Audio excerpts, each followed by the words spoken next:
Welcome to Gaurav I classes. नमस्कार दोस्तों, मैं गौरव सर आप सभी का गौरव आई क्लासेज में स्वागत करता हूं। प्यारे दोस्तों, आज फिर मैं आप लोगों के लिए हाजिर हुआ हूं लेकर के एम्प्लॉयबिलिटी स्किल का टोटल 50 क्वेश्चन। इसमें हम टोटल 50 क्वेश्चन करने वाले हैं। ये मैराथन नहीं, महा मैराथन है। आप सभी फटाफट से वीडियो को लाइक कर दीजिए और साथ ही साथ जितने दोस्त आपके ग्रुप में हैं उन सबको शेयर कीजिए, क्योंकि ये आपका गोल्डन एरा है, यानी कि स्वर्ण युग कह सकते हैं आप। ये है, अगर अभी आप तैयारी नहीं किए तो फिर आप फुल व फुल नंबर नहीं ला पाएंगे किसी भी तरह से। अब आपका एग्ज़ाम गिनती करके 5 दिन बचा हुआ है शुरुआत होने में। हो सकता है आपका 10 तारीख के जितने दिन बाद हो, 14 को हो, 15 को हो, 16 को, इस तरह से, तो आप उस हिसाब से अपना समय गिन लीजिए। लेकिन जिसका एग्ज़ाम 10 तारीख को है उसके लिए आप मात्र 5 दिन बचा हुआ है। अगर इस 5 दिन में आप पढ़ाई नहीं करते हैं तो फिर आप अच्छा मार्क्स नहीं ले पाएंगे। और आप सभी से रिक्वेस्ट है, आपके पास जितने सारे दोस्त के होंगे, व्हाट्सअप में ग्रुप हो, जो जहाँ पर भी आप जुड़े हुए हैं उन सभी जगह इसे शेयर करिए, ताकि उन सभी बच्चों को ये मिल सके जिसको अभी इसकी बहुत ही ज़रूरत है। यानी कि ये संजीवनी बूटी की तरह होगा। यानी कि इसमें हम टोटल 50 क्वेश्चन करने वाले हैं और इसी तरह के 4 क्लास हम करेंगे 50-50 का, और आपका पूरा का पूरा एम्प्लॉयबिलिटी स्किल समाप्त हो जाएगा। जैसे कि मैंने आप लोगों से वादा किया था कि किसी भी तरह से मैं आपका पूरा का पूरा सिलेबस कवर करूँगा। तो आपके लिए मैं पूरी मेहनत से आप सबके लिए, आप ये सिलेबस ख़त्म करने के लिए मैं पूरी तरह से तैयार हो चुका हूँ।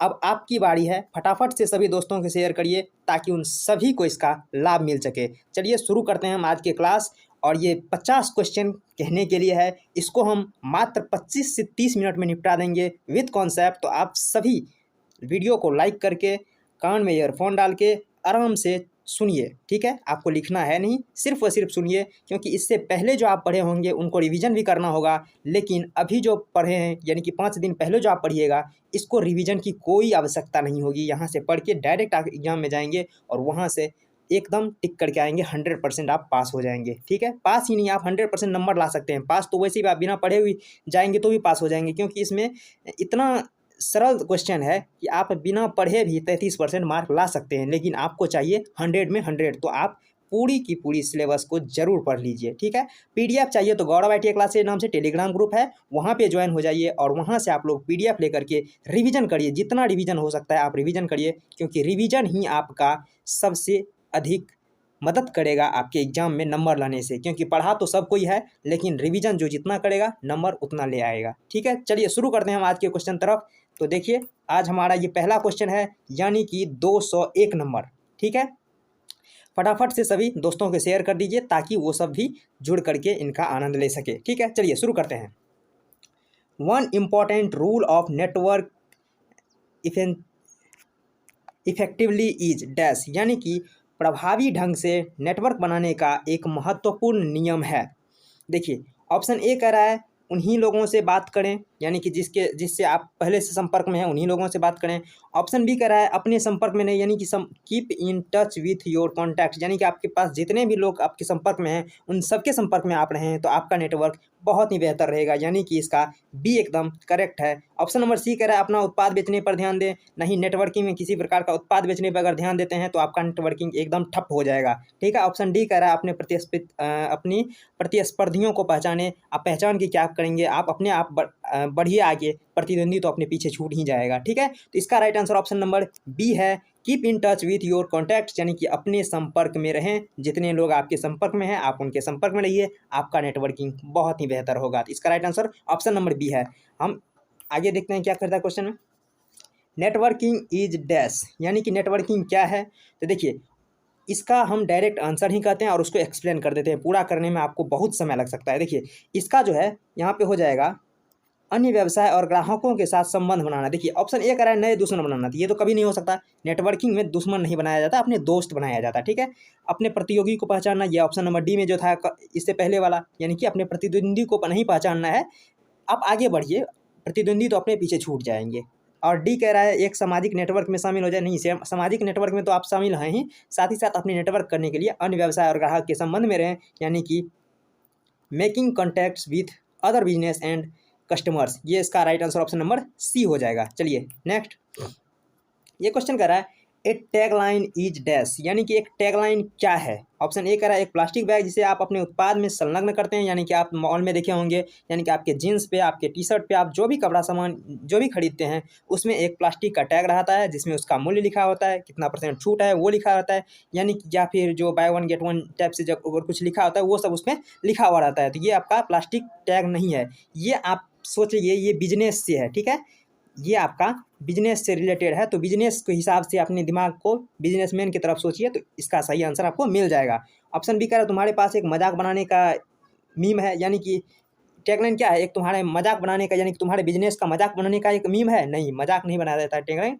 टैगलाइन होता है आपका व्यवसाय का डिस्क्रिप्शन, यानी कि a description of your business, यानी आपका व्यवसाय का विवरण। उस टैगलाइन में आप अपने छोटी सी टैगलाइन जो कि महज 5 से 10 शब्द का कह सकते हैं रहता है, लेकिन वो पूरे के पूरे कंपनी के बारे में, आपके पूरे के पूरे व्यवसाय के बारे में बता देता है, वो आपका होता है टैगलाइन, यानी कि डिस्क्रिप्शन। ऑप्शन नंबर सी एकदम करेक्ट है। चलिए अगला क्वेश्चन कर रहा है, if you want to give people relevant information about you and your business is an easy way will you, यदि ये कह रहा है अगर आप किसी को अपने बिजनेस के बारे में बताना चाहते हैं तो आप क्या करेंगे, यानी कि यदि आप लोगों को अपने बारे में प्रासंगिक जानकारी, प्रासंगिक मतलब छोटा सा जानकारी देना चाहते हैं, मतलब छोटा सा बात बता करके बड़ा जानकारी देना चाहते हैं तो अपने व्यवसाय के बारे में, तो आसान तरीका क्या है। ऑप्शन ए है कागज़ के टुकड़ा पर लिखो और उन्हें दे दो। नहीं, कागज़ के टुकड़ा नहीं देखते हैं। आप लोग देखे होंगे कि एक कार्ड देता है और उन्हीं कार्ड में उसका नाम, पता, किस कंपनी से, क्या है उसका बिजनेस, वो सब लिखा हुआ आता है। तो ऑप्शन नंबर इसका जो डी है वो कह रहा है आप उन्हें अपना व्यवसाय कार्ड दें, give them your business card. तो यही इसका राइट आंसर है, ऑप्शन नंबर डी, यानी कि उसे एक कार्ड दे देना चाहिए। बी कह रहा है जब पूछे तो उसे मौखिक रूप से बता दें। अगर वो पूछे कि आप क्या करते हैं तो फिर मौखिक रूप से बताना ये भी उचित नहीं है। कहेंगे उसे गूगल पे सर्च कर लो मेरा बिजनेस क्या है, ये भी नहीं होगा, यानी कि अपना विजिटिंग कार्ड जो कहते हैं, यानी कि अपना व्यवसाय कार्ड उसे देंगे। ऑप्शन नंबर डी एकदम करेक्ट है। अगला क्वेश्चन कर रहा है, Anita started an Instagram page for her craft business she use dash, यानी कि मार्केटिंग स्ट्रेटजी। अनीता ने अपने शिल्प व्यवसाय के लिए एक इंस्टाग्राम पेज शुरू किया, उसने डैश मार्केटिंग रणनीति का इस्तेमाल किया। तो आप सभी जानते हैं कि इंस्टाग्राम एक ऑनलाइन है, ऑनलाइन एप्लीकेशन है, तो वो ऑनलाइन मार्केटिंग हो जाएगा, यानी कि 105 का ए सही है, यानी कि एक ऑनलाइन मार्केटिंग का वो रणनीति उसमें लागू की, यानी कि ऑनलाइन वो बेच रही है। अगला क्वेश्चन कह रहा है ह्यूमन रिसोर्सेज आर, यानी कि मानव संसाधन क्या है। ढेर सारे अपने कंपनी में देखा होगा कि मानव संसाधन यानी कि मानव के द्वारा जो काम किया जाता है वो मानव संसाधन होता है। तो योर नाइबर्स यानी आपका पड़ोसी मानव संसाधन है? नहीं है, वो आपका सिर्फ और सिर्फ नीचे गिराने की सोचेगा, आपको ऊपर नहीं उठाएगा। और संसाधन क्या होता है? जो मानव के सहायता के लिए बना हो वही संसाधन होता है। तो पड़ोसी एक तरह से नहीं कर सकते सहायता के लिए बना है, ठीक है। देखिए सी कह रहा है योर कस्टमर, नहीं, कस्टमर भी संसाधन नहीं है। संसाधन यानी जिसका उपयोग आप कर रहे हैं, कस्टमर का आप उपयोग नहीं करते हैं। कस्टमर आपके सामान का उपयोग करता है, यानी कि आपके जो प्रोडक्ट होता है उसका उपयोग करते हैं। योर कंप्यूटर भी नहीं होगा, ये हो जाएगा your staff employees and other helpers, यानी कि आपके कंपनी में जितने भी स्टाफ हैं, जो भी एम्प्लॉय हैं, जो आपके हेल्पर हैं, वो सारे आपका संसाधन है। वो कौन सा संसाधन है? मानव संसाधन। इसमें स्टाफ भी मानव ही होता है, एम्प्लॉय भी मानव ही होता है और हेल्पर भी मानव ही होता है। तो मानव संसाधन क्या है? Your staff employees and other helpers, इसका बी एकदम करेक्ट है। चलिए अगला क्वेश्चन कह रहा है which of the following is not a resource, या निम्न में से कौन सा एक संसाधन नहीं है। देखिए संसाधन इसमें जो दिया गया है वो सारा का सारा संसाधन है, लेकिन आपको एक बिजनेसमैन की तरह सोचना है। तो आप देख लेंगे होंगे कि तुम्हारा बिस्तर, यानी कि आपका बिस्तर जो है वो संसाधन नहीं है। देखिए ऑप्शन नंबर ए कह रहा है रॉ मटेरियल, कच्चा माल संसाधन है। ग्राहक डेटाबेस, ग्राहक रहेगा तो भी तो आपका काम चलेगा, संसाधन है। लाभ कमाया, अगर आप लाभ कमाएंगे वो आपका संसाधन है। तुम्हारा बिस्तर ये एक संसाधन है, इंसान के लिए एक संसाधन है। ज्योग्राफी यानी कि आप इकोनॉमिक्स में पढ़िएगा तो इंसान के ज़रूरत के लिए जो भी चीज़ बनाया हुआ है वो सारा का सारा संसाधन है। लेकिन ये बिस्तर जो है आपके बिजनेस से रिलेटेड नहीं है, इसलिए इसका right answer option number D हो जाएगा, यानी कि तुम्हारा जो बिस्तर है वो संसाधन नहीं है अकॉर्डिंग टू बिजनेस। चलिए अगला क्वेश्चन क्या कहता है, देखिए ये क्वेश्चन कर रहा है when you have confidence in your oven abilities and trust in your self you have dash, यानी कि जब तुम आत्मविश्वासी हो, तुम्हारे क्षमता पर तुम्हें पूरा विश्वास हो, तो तुम कर सकते हो। तुम क्या कर सकते हो? तो इसका जो है 108 नंबर का आंसर सी हो जाएगा, यानी कि बिलीव इन योर सेल्फ। यदि आपको अपने ऊपर विश्वास है, अपने आप पे भरोसा है, तो क्या करेंगे? अपने आप पे विश्वास करना। ऑप्शन नंबर सी एकदम करेक्ट है। और आगे कह रहा था ओपन, खुली सोच या फिर सक्रिय या आशीर्वाद, ये सब नहीं है।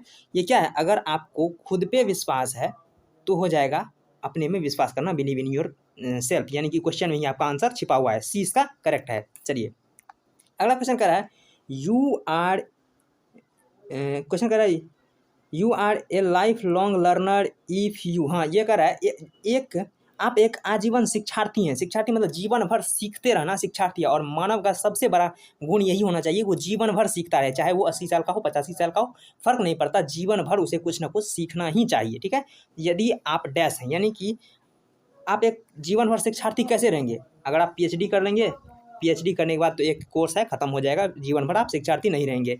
Make a lot of money, बहुत सारा पैसा कमा लेंगे, नहीं। Live a long for time, यानी कि एक बहुत लंबे समय तक जीवित रहेंगे, तो ये भी आपका शिक्षार्थी होने का लक्षण नहीं है।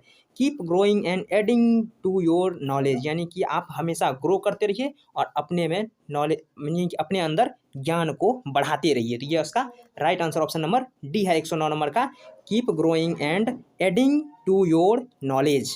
चलिए नेक्स्ट क्वेश्चन 210 नंबर क्या कहता है, देखते हैं। One to the benefits of being a life long learner is, यानी कि जो आजीवन शिक्षार्थी है उसे इनमें से कौन सा एक लाभ मिलेगा। ऑप्शन एक है निर्णय लेने में बेहतर, निर्णय लेने की क्षमता बेहतर होगी, ये इसका एकदम करेक्ट आंसर है। अगर आप जीवन भर सीखते रहेंगे तो आप निर्णय जो है बहुत ही सही और शुद्ध लेंगे। प्रसिद्ध हो रहे हैं, प्रसिद्ध तो हो ही जाएंगे अगर आप जीवन भर सीखते हैं, आप अच्छा निर्णय लेते हैं, बहुत सारे दोस्त भी बन जाएंगे, शारीरिक रूप से भी फिट होंगे। लेकिन बिजनेस के हिसाब से ये तीनों गलत है। ठीक है, वैसे आप ज़िंदगी में सब कुछ करेंगे, प्रसिद्ध भी हो जाएंगे, बहुत सारे दोस्त बनेंगे आपके, क्योंकि दुख में तो कोई नहीं होता, लेकिन सुख में आपके सब होंगे। ठीक है, और शारीरिक रूप से भी फिट रहेंगे अगर आप जीवन भर सब कुछ सीखते रहेंगे। लेकिन इसका जो बिजनेस के हिसाब से, क्योंकि ये सारा का सारा बिजनेस चैप्टर से ही है, यानी कि तो हो जाएगा ये निर्णय लेने में बेहतर क्षमता होगी। तो ऑप्शन इसका ए जो है एकदम करेक्ट है 110 का। चलिए 210 का ये कह रहा है as technology advance the way we work sell dash, यानी कि जैसे जैसे तकनीक आगे बढ़ती है हमारे काम करने का तरीका डैश होता है, क्या अंतिम हो जाता है, नहीं होता है, परिवर्तन से गुजर रहा है, बिल्कुल बिल्कुल। अगर टेक्नोलॉजी धीरे धीरे आगे बढ़ रहा है तो हमारा जो काम है वो भी परिवर्तन से गुजर रहा है। ये कह रहा है जैसे हो वैसे रहो, तब तो कुछ नहीं होगा, बदलने से इनकार करो, आप बदलना नहीं चाहते तो नहीं होगा। मान लीजिए कि आप इससे पहले जो है पढ़ाई करते थे ऑफलाइन और अभी आप ऑनलाइन सुन रहे हैं कथा। ठीक है, तो ये जो है क्या है, परिवर्तन से गुजरना। जैसे जैसे परिवर्तन होता जा रहा है टेक्नोलॉजी में, उसी तरह आप अपने आप को भी परिवर्तित करते रहिए, तभी आप सर्वाइव कर पाएंगे। तो इसका right answer option number B है। नेक्स्ट क्या कर रहा है, कह रहा है maintaining the quality of something at a certain level is called, यानी कि किसी चीज़ की गुणवत्ता को एक निश्चित स्तर पर बनाए रखना डैश कहलाता है। सबसे इसका बेहतर उदाहरण होता है कि मान लीजिए कोई जो दवाई का दुकान खोलता है, कोई जो गांव में एक डॉक्टर बनता है, वो क्या करता है, सबसे पहले बेहतर वो इलाज करेगा, सबसे बढ़िया दवाई देगा ताकि वो एक बार में ठीक हो जाए। और अगर ठीक हो जाए, उसका जो क्षेत्र बन गया, तो फिर वो क्या करता है, वो जेनेरिक वेनेरिक चलना शुरू कर देता है और फिर उसका जो है पर पूरा का पूरा बिजनेस ठप हो जाता है। तो क्या आपको गुणवत्ता बनाए रखने के लिए आपको क्या करना होगा, वो यानी कि गुणवत्ता बनाए रखना क्या कहलाता है, तो वो होता है सस्टेनेबिलिटी, यानी कि स्थिरता। तो ऑप्शन नंबर सी एकदम करेक्ट है, ऑप्शन नंबर सी करेक्ट है 112 का। चलिए नेक्स्ट ये कह रहा है for career growth and dash we need to build dash, यानी कि कैरियर ग्रोथ के लिए और डैश हमें डैश बनने की ज़रूरत है। देखिए इसका कह रहा है कि कैरियर ग्रोथ के लिए और डैश हमें, यानी कि हिंदी जो है एक सही नहीं रहता। ठीक है, हिंदी किसी, इसका जो इंग्लिश ही सही रहता है, तो आप लोग कोशिश करिए कि इंग्लिश में ही इसको समझने का। देखिए ये कह रहा है for career growth and sustainability we need to build new skill, यानी कि आपको अगर कैरियर में ग्रोथ करना है, आपके जीवन में बढ़ना है, तो आपको क्या करना है, सस्टेन, यानी कि एक सस्टेन रखना होगा, स्थिर रखना होगा, एंड नीड टू बिल्ड नए कौशल, और साथ ही साथ नया कौशल सीखते रहना होगा। तो 113 का डी सही हो जाएगा। चलिए अगला क्या कर रहा है, if you want to sustain the dash we should not dash it, यानी कि यदि हम डैश को बनाए रखना चाहते हैं तो हमें डैश नहीं करना चाहिए। देखिए अगर हम पर्यावरण को बनाए रखना चाहते हैं तो उसे हम प्रदूषित नहीं करेंगे। देखिए कौन सा मिल रहा है, अगर हम पर्यावरण को बनाए रखना चाहते हैं तो उसे हम प्रदूषित नहीं करेंगे। यहाँ प्रदूषण है या कि यहाँ प्रदूषित है, यानी प्रदूषण तो एक शब्द है, यानी कि और यहाँ पे जो शब्द प्रयोग होगा वो प्रदूषित हो जाएगा। ठीक है, तो इस हिसाब से आपका right answer option number C हो जाएगा। 114 का क्या होगा, 114 का सी हो जाएगा, यानी कि यदि आपको पर्यावरण बनाए रखना है तो उसमें प्रदूषण नहीं फैलाना चाहिए, यानी कि उसे प्रदूषित नहीं करना चाहिए। लेकिन निमी ने यहाँ पे बी आंसर मार रखा है, ठीक है, यानी कि निमी इसका आंसर दे दिया है पर्यावरण और प्रदूषण। तो आप निमी के हिसाब से ही जाइए, आप बी आंसर ही मार के आइए, आपका सारा आंसर सही हो जाएगा। वैसे इसका आंसर होना चाहिए था यानी पर्यावरण और प्रदूषित, सी होना चाहिए, लेकिन इसका बी है। आप बी मार के आइए निमी में, वहाँ पे एग्जाम में आपका सही हो जाएगा। चलिए अगला कह रहा है, a person can get promotion based on their dash and dash, यानी कि एक व्यक्ति किसके आधार पे पदोन्नति यानी प्रमोशन पाता है। तो ये हो जाएगा, पर्यावरण नहीं होगा, उदाहरण भी नहीं होगा, योग्यता अनुभव, हाँ ये हो जाएगा योग्यता और अनुभव के आधार पर, यानी कि क्वालिफिकेशन एंड एक्सपीरियंस के आधार पर कोई भी व्यक्ति पदोन्नति करता है, यानी कि अपना प्रमोशन करता है। तो इसका राइट आंसर क्या हो जाएगा, ऑप्शन नंबर सी हो जाएगा 215 का, ठीक है। चलिए नेक्स्ट ये कह रहा है, only when we learn to dash how work will be done in the future we can dash our self is though change, यानी कि जब हम भविष्य में काम करेंगे, जैसे भविष्य में काम कैसे करेंगे, यानी कि जब हम भविष्य में काम कैसे करेंगे या सीखेंगे, उन्हें परिवर्तन के लिए स्वयं को डैश और डैश कर सकते हैं। यानी कि जीवन में हम आगे क्या करेंगे, तो उसके लिए क्या करना, पहले हमें अनुमान लगाना होगा और उसके बाद फिर उसके लिए हमें तैयार होना होगा। यदि हम भविष्य में काम कैसे करेंगे सीखेंगे, यानी कि कैसे भविष्य में काम करना है, उसके लिए अगर अभी सीखना है तो क्या करना होगा, पहले हमें अनुमान लगाना होगा कि हमें करना क्या है, और उसके बाद फिर तैयार करना हम कर सकते हैं उसको, ठीक है। तो इसका right answer option number D है, 216 का right answer option number D है। चलिए अगला क्वेश्चन कर रहा है, successful change in the combination of dash and dash except, यानी कि सफल परिवर्तन डैश और डैश पहलुओं पर संयोजन करता है। देखिए इसका क्या कर रहा है, आप इंग्लिश में ही पढ़िए, successful change is a combination of technique and future aspects. तो इसका right answer option number A हो जाएगा, यानी तकनीक और भविष्य के हिसाब से परिवर्तन, सफल परिवर्तन तकनीक और भविष्य पहलुओं का संयोजन करता है। तो इसका right answer option number A हो जाएगा। चलिए नेक्स्ट क्वेश्चन तरफ चलते हैं। अगला कह रहा है, the work undertaken by a person for a period of time is called dash, यानी किसी व्यक्ति द्वारा एक समयावधि लिया गया कार्य को डैश कहा जाता है, यानी कि एक कार्य करने के लिए जो समय लिया जाता है उसको हम क्या कहते हैं। तो ये आपका जो जॉब है, ये जॉब नहीं होगा, सॉरी जॉब, ये कह रहा है किसी व्यक्ति द्वारा एक समयावधि के लिए किया गया कार्य, यानी समय नहीं है, या किसी एक पर्टिकुलर टाइम के लिए जो कार्य करता है वो आपका जॉब होता है। यानी कि मान लीजिए कि आप किसी काम को 2 महीना करेंगे और उसके लिए आपको पैसा मिलने वाला है, आपका जो है सैलरी मिलेगा, और सिर्फ आप 2 महीना ही कर रहे हैं तो वो आपका एक जॉब है, कैरियर नहीं है। कैरियर क्या होता है, आपके जीवन में जितने काम करते हैं वो सारा का सारा कैरियर में जुट जाता है। और प्लानिंग भी नहीं है, प्लानिंग यानी कि आगे क्या करना है वो बनाना है, और एक्सपर्ट भी कुछ नहीं है, ये हो जाएगा जॉब। यानी कि किसी एक निश्चित टाइम के लिए, एक छोटे से टाइम के लिए जो हम काम करते हैं वो हमारा जॉब कहलाता है। और कैरियर क्या होता है, जो लंबे समय तक चलता है वो कैरियर कहलाता है। चलिए अगला कह रहा है, एनी टास्क और price of work for which a person gets paid for a called, ये भी वही कह रहा है, यानी कि कोई भी कार्य का टुकड़ा, कोई भी कार्य या फिर कार्य का टुकड़ा जिसके लिए एक व्यक्ति को भुगतान किया जाता है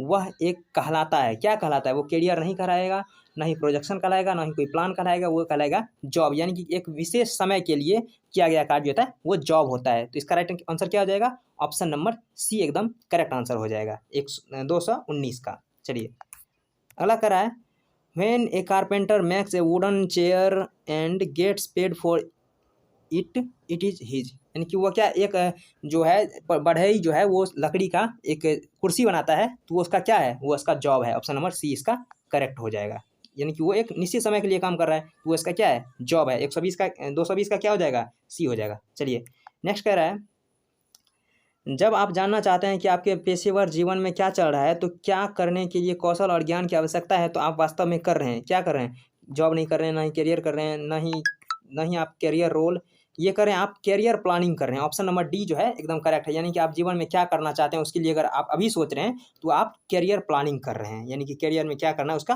प्लान कर रहे हैं। चलिए नेक्स्ट कर रहा है, career is like a long train journey, यानी कि करियर जो है वो एक लंबी ट्रेन की यात्रा के जैसे है।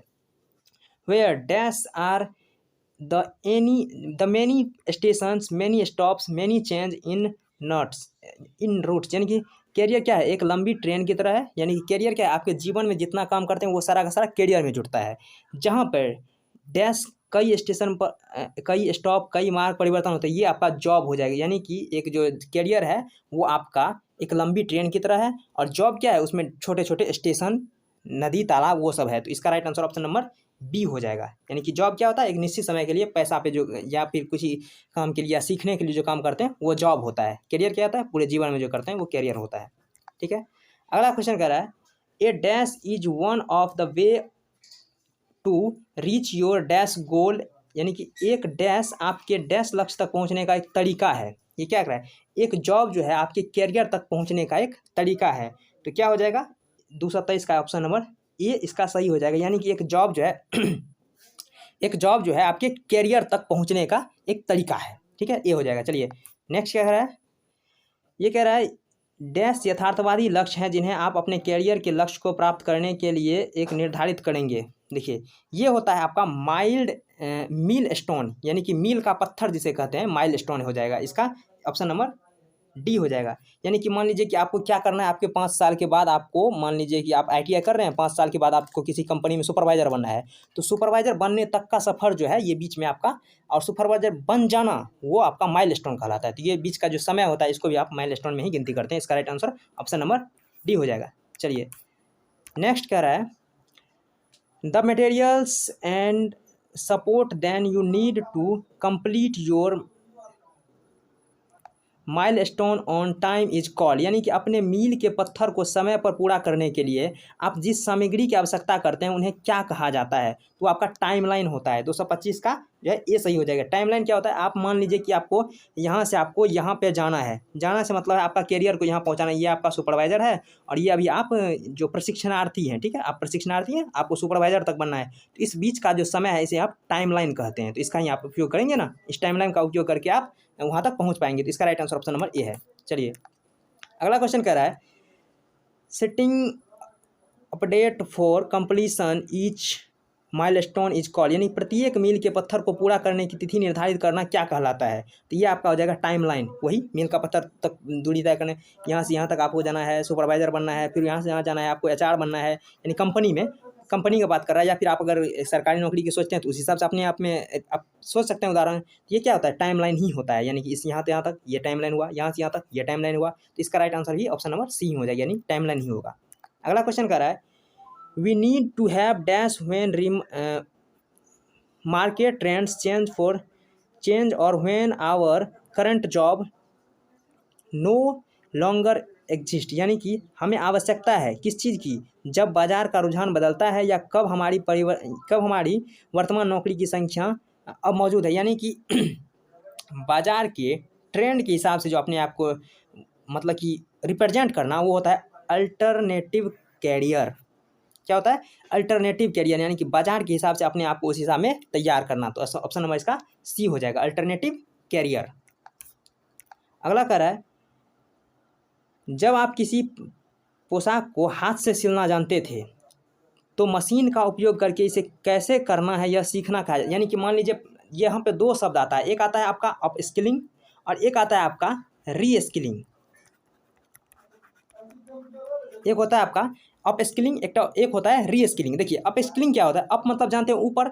आप मान लीजिए कोई भी काम आप सीखे हुए हैं पहले से, तो उसको अगर आप और ऊपर तक आप ले जाएंगे, अगर उसमें और अधिक सीख करके उसे ऊंचाई तक ले जाएंगे तो वो आपका अप स्किलिंग हो जाएगा। री स्किलिंग क्या हो जाएगा, आप काम कोई और कर रहे हैं, मान लीजिए कि आपको मान लेते हैं आप एक दुकानदार हैं, ठीक है, आपका दुकानदार है, खुद का किराना दुकान है, आप किराना दुकान चलाते हैं। अब मन किया कि आपको ड्राइवर बनना है, तो आपने दुकान छोड़ करके ड्राइविंग सीख ली, तो वो क्या हो जाएगा, वो हो जाएगा री स्किलिंग, यानी कि दूसरा चीज़ सीखना। लेकिन अगर आप दुकानदार हैं, आप चाहेंगे इसको कि होलसेल में हम परिवर्तित कर दें, तो वो हो जाएगा आपका अप स्किलिंग, यानी कि आप उसको और ऊपर ले जा रहे हैं तो वो अप स्किलिंग, और अगर उसको चेंज कर रहे हैं तो वो री स्किलिंग हो जाएगा। तो यहाँ कह रहा है पोशाक को पहले आप हाथ से सिलते थे और आप मशीन से सिल रहे हैं, तो ये क्या हो जाएगा, अपने जो काम है उसको ऊपर ले गई, या अप स्किलिंग हो जाएगा। ऑप्शन नंबर सी हो जाएगा। चलिए नेक्स्ट ये कह रहा है many companies provide up skilling opportunities through, यानी कि कई कंपनियां हैं जो डैश के माध्यम से अप स्किलिंग का अवसर प्रदान करते हैं। यानी कि अपना अवसर प्रदान करती है। तो ये हो जाएगा on the job training and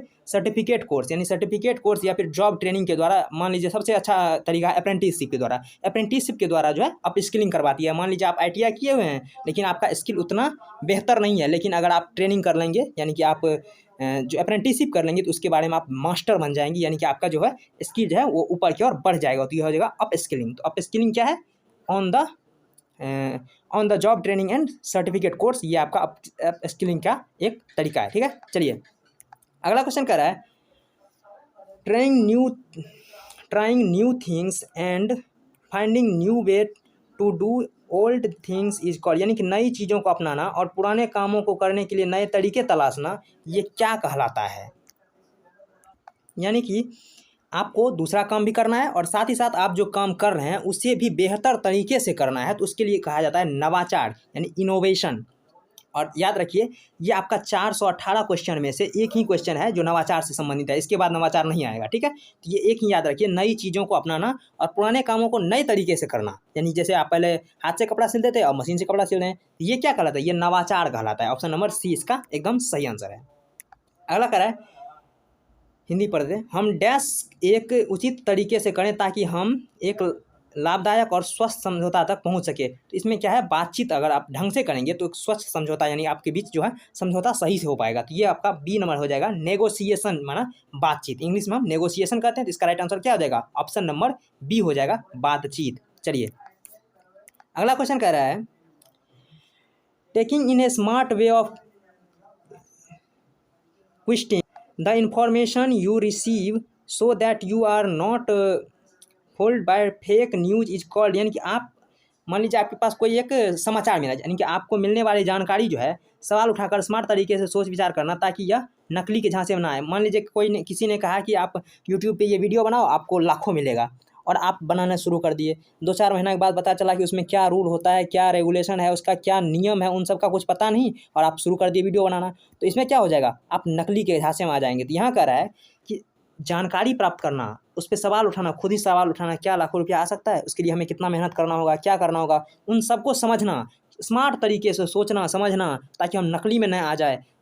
तो फिर वो और फिर आप अपना काम कर सकते हैं। तो वो हमारा क्या करा जाएगा? वो हो जाएगा क्रिटिकल थिंकिंग, यानी गंभीर सोच, अपने आप पे एकदम से ध्यान केंद्रित करके बात को सोचेंगे और फिर उसको अप्लाई करेंगे। तो ये हो जाएगा क्रिटिकल थिंकिंग। चलिए नेक्स्ट क्वेश्चन कह रहा है, तेजी से परिवर्तन के अनुकूल होने की क्षमता क्या है? यानी कि जो परिवर्तन हो रहा है फटाफट परिवर्तन हो जाता है, वो क्या हो जाएगा? वो ना तो इनोवेशन होगा। इनोवेशन क्या था वहाँ आप देखें, नेगोशिएशन भी नहीं यानी बातचीत भी नहीं हो जाए। कोलैबोरेशन क्या होता है? कोलैबोरेशन अगर 2 आदमी मिल करके कोई काम कर रहा है यानी सहयोग से कोई काम कर रहा है तो वो कोलैबोरेशन कहलाता है। तो 133 का एकदम अगर एक ही बचा हुआ है, यानी कि अनुकूल क्षमता यानी कि अडॉप्ट करना, एडेप्टेबिलिटी यानी कि किसी भी काम को फटाफट अडॉप्ट कर लेना। मान लीजिए कि आप पहले ऑफलाइन पढ़ते थे, अभी ऑनलाइन पढ़ना शुरू कर दिए और एकदम बेहतर समझ में आ रहा है, तो ये क्या हुआ? एडेप्टेबिलिटी हो गया, यानी कि अनुकूल क्षमता हो गया। चलिए अगला क्या कहता है, अगला क्या कहेगा, करें जब हम दूसरों के साथ काम करते हैं तो उसे क्या कहते हैं? तो दूसरों के साथ जो काम करते हैं वो कोलैबोरेशन होता है, यानी कि कोलैब आपने बहुत सुना होगा यूट्यूबर सब के बारे में कि ये दोनों एक कोलैब करके अपना काम करें। कोलैबोरेशन मतलब होता है सहयोग, हिंदी होता है सहयोग। आप सहयोग से अगर 2 आदमी के सहयोग से कोई काम कर रहे हैं तो कोलैबोरेशन होता है। 2 से अधिक भी हो सकता है। ठीक है, इसका right answer option number C हो जाएगा, कोलैबोरेशन। इतना बड़ा बड़ा क्वेश्चन आ गया। देखिए, नई तकनीकों ने हमारे काम करने के तरीकों को बदल दिया है, इसलिए किसी भी डैश की परवाह किए बिना डैश तरीके से काम करने के लिए डैश सीखना महत्वपूर्ण है। अब इसको भरना है, ये 3 रिक्त स्थान एक ही में दे दिया है। अब देखो क्या कर रहे हैं, देखिए हमें क्या करना है, नई तकनीकों ने हमारे काम करने का तरीका बदल दिया है, बिल्कुल सही बात है। इसलिए हमें किसी भी नौकरी की, यहाँ हो जाएगा जॉब, किसी भी जॉब की परवाह किए बिना, चाहे हमारे जॉब रहे ना रहे, इसके लिए हमें क्या करना चाहिए, लेकिन हमें सीखना चाहिए क्या? किसी भी जॉब की परवाह किए बिना नया स्किल हमें लगता है इसका जो है डी नहीं होना चाहिए, इसका सी होना चाहिए। बाकी निम्मी ने इसका डी दे रखा है, ठीक है, लेकिन आप आंसर करके आइएगा निमी के हिसाब से ही डी ही आंसर करके आइएगा। लेकिन वास्तव में क्या हो जाएगा, बिना किसी नौकरी की परवाह किए इफ़िशियंट तरीके से अपना काम करने के लिए नया कौशल सीखना महत्वपूर्ण है। यहाँ पे हो जाएगा न्यू स्किल, इफ़िशियंट और जॉब, यानी कि ऑप्शन नंबर सी इसका करेक्ट है। लेकिन निमी ने इसका आंसर डी दे रखा है, तो आप डी मार के ही आइएगा, आपका सही हो जाएगा। ठीक है, PDF में भी हम PDF में स्टार लगा के दे देंगे क्या होगा इसका, ठीक है। चलिए, तो ये हो जाएगा ऑप्शन नंबर सी इसका करेक्ट हो जाएगा, यानी कि जॉब, बिना जॉब की परवाह किए एफिशिएंट तरीके से नया स्किल सीखना हमें सीखना चाहिए, ठीक है। चलिए, अगला कह रहा है, एक व्यक्ति जो अपने करियर से संबंधित नई चीज़ों को सीखता है और नवीन औद्योगिक विकास के लिए अद्यतित है, तो वो क्या कहलाता है? जो एक नया तकनीक सीखने के लिए अपने आप को अनुकूल समझता है, वो क्या है? वो है ग्रोथ माइंडसेट, यानी अपने माइंड में उसका जो है वो ग्रोथ कर रहा है, यानी किसी भी चीज़ को, अगर मान लीजिए पहले सब कुछ हाथ से होता था, अब कंप्यूटर पे हो गया, तो वो कंप्यूटर भी सीखेगा, तो वो होता है ग्रोथ माइंडसेट, ठीक है। सेटल्ड माइंडसेट जो होता है, यानी कि स्थिर होता है, ये भी नहीं होगा, और कोलैबोरेशन नहीं है, कम्युनिकेशन भी नहीं है, यह है growth mindset. Option number B इसका एकदम करेक्ट है। चलिए फटाफट, ये कह रहा है, a person who does not take necessary step to learn new skill even when we are threat of losing his job, यानी ये क्या कर रहा है, देखिए, एक व्यक्ति जो अपनी नौकरी खोने का खतरा होने पर भी नए कौशल नहीं सीखता है, वो क्या कर रहा है, यानी कि उसे पता है कि हम अगर ये ना सीखे तो हमारा नौकरी चला जाएगा, लेकिन फिर भी वो नहीं सीख रहा है, तो क्या ओपन माइंड सेट तो नहीं होगा, ये हो जाएगा नॉट ओपन माइंड सेट, यानी उसका जो दिमाग एकदम खुला हुआ नहीं है, उसका जॉब चले जाए, लेकिन वो नया तरीका नहीं सीखेगा। इसका right answer option number B है, नॉट ओपन माइंड सेट। अगला कर रहा है, एक अलग प्रकार का कार्य करने के लिए नए कौशल को सीखना कहलाता है। अलग प्रकार मतलब रीस्किलिंग। अप स्किलिंग क्या होता है? उसी को आगे बढ़ाना अप स्किलिंग, और नया तरीका सीखना रीस्किलिंग, यानी कि 138 का क्या हो जाएगा? बी हो जाएगा। चलिए फटाफट, अगला कह रहा है, यदि एक लकड़हारा जो अब तक साधारण कुल्हाड़ी का प्रयोग करता था, वह अब विद्युत कुल्हाड़ी का उपयोग करने लगा है, तो वह क्या हो जाएगा? वो हो जाएगा आपका up skilling. Option number D जो है इसका सही हो जाएगा। रीस्किलिंग नहीं होगा। रीस्किलिंग क्यों नहीं होगा? क्योंकि पहले भी कुल्हाड़ी चलाता था, अब भी कुल्हाड़ी चला, अब उसमें थोड़ा सा एडवांस आ गया, यानी वो अब वो लकड़ी वाला कुल्हाड़ी का यूज, लकड़ी वाला की जगह पे आप वो इलेक्ट्रिक कुल्हाड़ी का यूज करने लगा। अब इलेक्ट्रिक कुल्हाड़ी आपको दिख सकता है, वो एक ठो बहुत बढ़िया कार्टून आता है बबलू डब्लू वाला, तो उसमें लखा के पास जो होता है वही होता है इलेक्ट्रिक कुल्हाड़ी, तो आप उसमें देख सकते हैं, ठीक है। इसका right answer option number D हो जाएगा, अप स्किलिंग, यानी कि उसी में आप बेहतर कर रहे हैं। अगला कह रहा है 240 कह रहा है, किस प्रकार की नौकरियों की मांग है, यह किसके माध्यम से जाना जाता है? यह इकोनॉमी ऑफ द वर्ल्ड, यानी कि वर्ल्ड की इकोनॉमी पे डिपेंड नहीं करेगा, ना ही प्री कंप्यूटर युग, ना ही कैरियर। ये हो जाएगा market trends based on the economy, यानी इकोनॉमी अर्थव्यवस्था पे जो आधारित है, मार्केट का जो ट्रेंड्स है उसके हिसाब से तय होता है कि आगे कौन सा नौकरी मिलने वाला है। तो 240 का बी हो जाएगा, ठीक है। चलिए, अगला क्वेश्चन कर रहा है, किसी के कैरियर की योजना बनाने के लिए व्यापार के रुझान क्यों उपयोगी है? देखिए, व्यापार के रुझान क्यों उपयोगी है अपने कैरियर बनाने के लिए, ठीक है। तो इसका देखिए, ऑप्शन ए कह रहा है आइडेंटिफाई प्रॉपर्टी, नहीं ये भी नहीं हो जाएगा। ऑप्शन बी हो जाएगा उन नौकरियों की पहचान ना जो मांग है और होने वाली संभावना, यानी कि ऐसी नौकरी की पहचान करना जिसकी मांग बाजार में भविष्य में होने वाली है और साथ ही साथ अभी भी है, तो उसको पहचानना ही सबसे बेहतर तरीका है। आप उसको बाजार का ट्रेंड्स देखिए, उसके हिसाब से अपने आप को तैयार करिए, यानी कि आजकल के युग में सबसे इंपॉर्टेंट क्या है? सबको कंप्यूटर चलाना आना ही चाहिए। तो इसका right answer option number B हो जाएगा, यानी कि नौकरी को पहचानना जो मांग है या फिर होने वाली है भविष्य में, ठीक है। इसका राइट आंसर ऑप्शन बी हो जाएगा। चलिए, 242 क्या कर रहा है, कैरियर पाथवे का अर्थ है। कैरियर पाथवे का अर्थ क्या है? आपने इससे पहले भी क्वेश्चन में देखा है। देखिए, कैरियर पाथवे कर रहा है, ऑप्शन नंबर 1 है संभावित नियोक्ता, नहीं है, यह एक कैरियर के भीतर छोटे नौकरी, एक कैरियर के भीतर नौकरियों के छोटे समूह, यानी कैरियर पाथवे क्या है? कैरियर आपका पूरे जीवन का एक रास्ता है जिसमें छोटे आप नौकरी कर सकते हैं, तो वो आपका कैरियर पाथवे कहलाता है। ऑप्शन नंबर बी एकदम करेक्ट है। और जिम्मेदार बाजार या फिर इंटरेस्टिंग मार्केट का कोई इसका रूल है नहीं, ठीक है।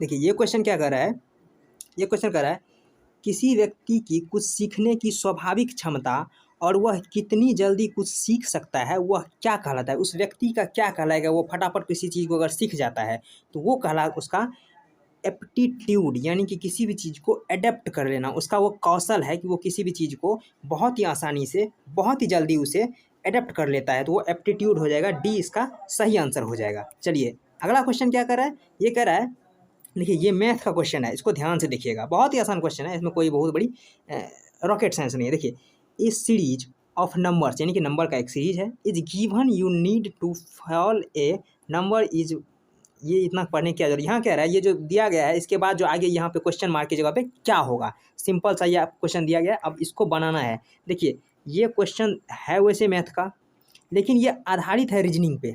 आपने में से जितने लोग रीजनिंग पढ़े होंगे उन सबको ये एकदम कहिए ना हलवा लगेगा, ठीक है, बना बनाया हलवा लगेगा आपको ये क्वेश्चन देखिए क्या कर रहा है। देखिए 47 और 48, 47 से 48 हुआ, 47 में एक जोड़े 48, अब उसको फिर 31, एक नहीं, देखिए इसमें एक एक का कोई मतलब नहीं, यह क्या 47 से 48 के बीच में कितना आ गया, एक का, 48 से लेकर के 51 में 3 का गैप, 51 से 60 के बीच में 9 का गैप, इसके बीच में 27 का गैप। आपको क्या लग रहा है, अब समझ गए आप आगे क्या होगा, समझ गए होंगे। देखिए क्या कर रहा है, एक जो है, एक को गुना करो 3 से, कितना हुआ, 3 हुआ, सॉरी 3 हुआ, 9 नहीं 3 हुआ।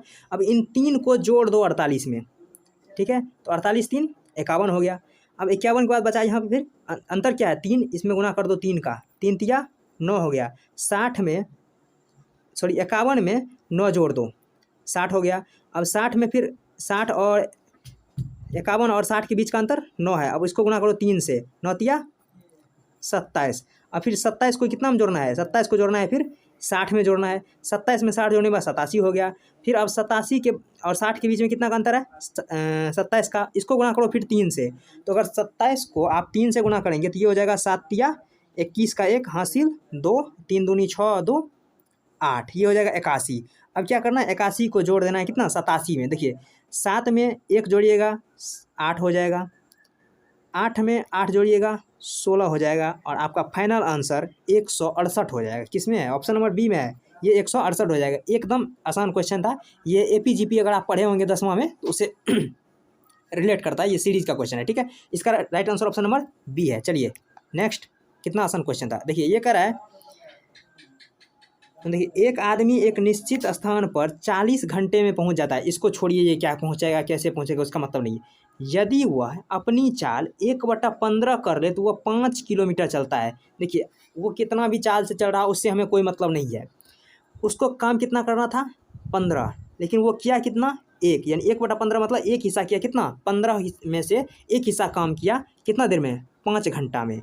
अगर एक हिस्सा करने में 5 घंटा लगाता है तो 15 हिस्सा करने में कितना लगाएगा, 5 गुना 15, 15 पचे 75, ऑप्शन नंबर सी। इस क्वेश्चन में कुछ भी कहे उससे कोई मतलब नहीं है, इससे आराम से लॉजिक लगा के आप क्वेश्चन देखिए, ऑप्शन इसका सी है। आपको मैथ में ऐसा जरूरत नहीं है कि क्वेश्चन आपको बदल के दे, अगर क्वेश्चन आएगा भी तो यही क्वेश्चन आएगा, यही ऑप्शन आएगा, ठीक है। आप आसानी से इस तरह से निकाल सकते हैं। अगर एक काम करने में 5, आप इसे टाइम वर्क के हिसाब से बना सकते हैं, एक काम करने में 5 दिन लगेगा तो 15 काम करने में 75 दिन लगेगा। इसका right answer option number C हो जाएगा, 245 का। चलिए अगला, ये कह रहा है 3 इज व्हाट परसेंट ऑफ 3000, यानी कि 3000 का कितना परसेंट है, 3000 है, 3000 का कितना परसेंट। देखिए 3 जो है वो 3000 का कितना परसेंट है, तो 3000 का x% मतलब नीचे में 100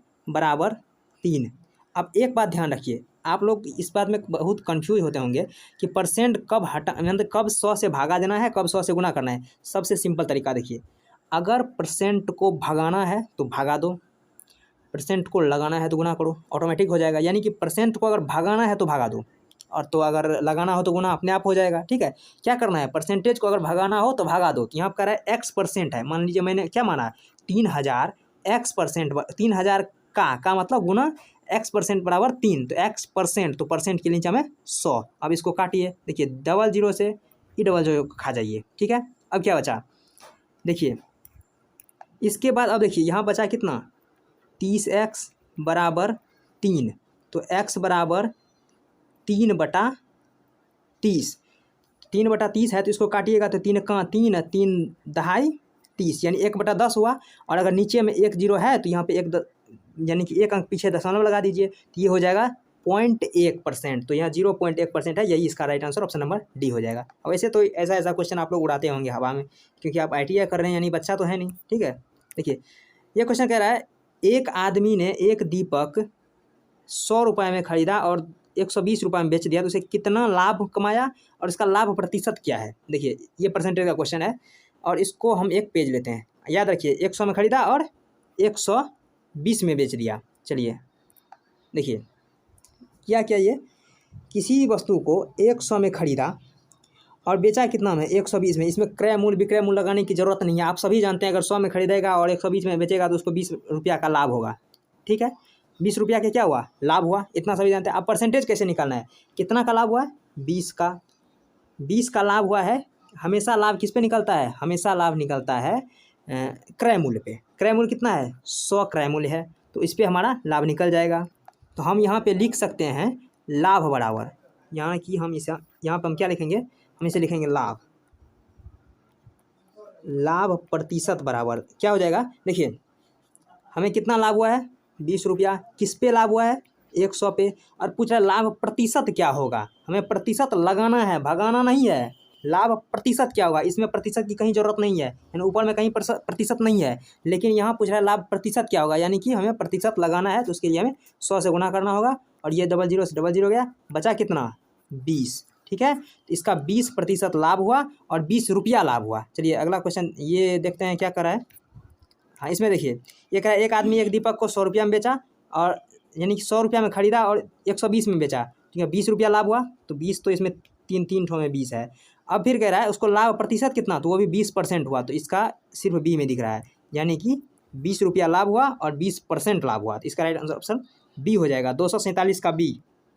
चलिए आगे ये क्वेश्चन कर रहा है एक साक्षात्कार से पहले पूर्वाभ्यास या अभ्यास सत्र होता है। साक्षात्कार होता है आपका इंटरव्यू से पहले जो आप करते हैं तैयारी, उसे क्या कहते हैं, तो वो प्री इंटरव्यू नहीं होता है।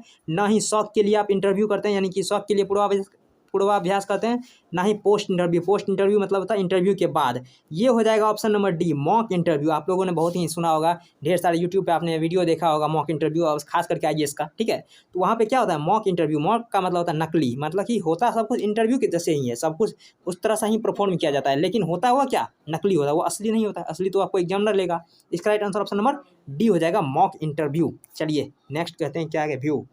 अगला क्या है, activities that one does during free time such as reading, gardening, writing, vlogs are called। यानी कि जो व्यक्ति फ्री समय में काम करता है, यानी कि अपने हिसाब से काम करता है। किसी को पौधा लगाने का शौक़ होता है, जैसे मैं, किसी को पढ़ने का शौक़ होता है, किसी को ब्लॉग बनाने का शौक़ होता है, किसी को लिखने का शौक़ होता है। तो ये सब क्या है, ये उसका हॉबीज होता है। क्या है, बी में है, हाँ बी नंबर में है उसका हॉबीज, यानी कि इस तरह से जो काम करते हैं वो उसका हॉबीज होता है, उसका पसंद होता है। तो इसका right answer option number B हो जाएगा, यानी कि बिना किसी प्रकार की, आपको मान लीजिए ना आपको कोई सैलरी नहीं मिल रही है, उससे आपको कोई विशेष लाभ नहीं हो रहा है, लेकिन आप फिर भी कर रहे हैं, यानी कि वो आपका हॉबीज है, आपकी पसंद है। ये आज का अंतिम क्वेश्चन है, यानी कि 250 number. When a person is naturally good at doing something it is his dash. यानी कि एक व्यक्ति जो नेचुरली प्राकृतिक रूप से अच्छा है किसी भी काम को करने में, किसी भी काम को समझने में, तो वो क्या होता है, तो वो उसका स्ट्रेंथ है। ऑप्शन नंबर जो सी है, स्ट्रेंथ का मतलब होता है उसकी मजबूती है, कि वो किसी भी चीज़ को एकदम एडेप्ट कर लेता है अपने अंदर, यानी कि नेचुरली उसके अंदर कुछ भी सीखने का गुण है। ठीक है, वीकनेस उसका कमजोरी हो जाएगा, फैमिली भी नहीं, और वंशानुगत कुछ होता नहीं, वंशानुगत होता है बायोलॉजी में टर्म, यहाँ पे नहीं होगा। ठीक है, तो इसका right answer option number C हो जाएगा, यानी स्ट्रेंथ हो जाएगा। ये आज का जो है एकदम लास्ट क्वेश्चन था। हमने आज आपको 50 क्वेश्चन करा दिया। आपको अगर ये वीडियो अच्छा लगा तो वीडियो को लाइक करके साथ ही साथ चैनल को सब्सक्राइब कर लीजिए, और अपने दोस्तों के पास जहाँ जहाँ जुड़े हुए हैं प्लीज़ उन सब के साथ भेजिए, ताकि उनको फ़ायदा मिल सके। और अब अंतिम समय है, इतना में अगर पढ़ाई नहीं करेगा तो फिर आपका दोस्त आपसे बिछड़ के पीछे रह जाएगा। इसलिए अपना मदद करिए, दोस्तों को भी मदद करिए, और साथ ही साथ अगर वीडियो पसंद आए तो लाइक करके कमेंट में ज़रूर बताइए कि किस तरह का आपको वीडियो लगा। PDF चाहिए तो गौरव ITI क्लासेज नाम से टेलीग्राम आप लोगों के लिए हमेशा खुला है, वहाँ जाइए, PDF लीजिए, रिविजन कीजिए और 100% नंबर लेकर आइए, और फिर बताइए कि आपका कैसा रहा रिजल्ट। ठीक है, रिजल्ट तो बाद में बताइएगा, आप एग्जाम देने के बाद आइएगा और फिर बताइएगा कि किस तरह से हमारा जो पढ़ाया हुआ वो कामयाब हुआ या फिर नहीं। चलिए आज का ये लास्ट क्वेश्चन था, मिलेंगे नेक्स्ट क्वेश्चन के लिए अगले वीडियो में। तब तक के लिए धन्यवाद। जय हिंद, जय भारत, थैंक यू।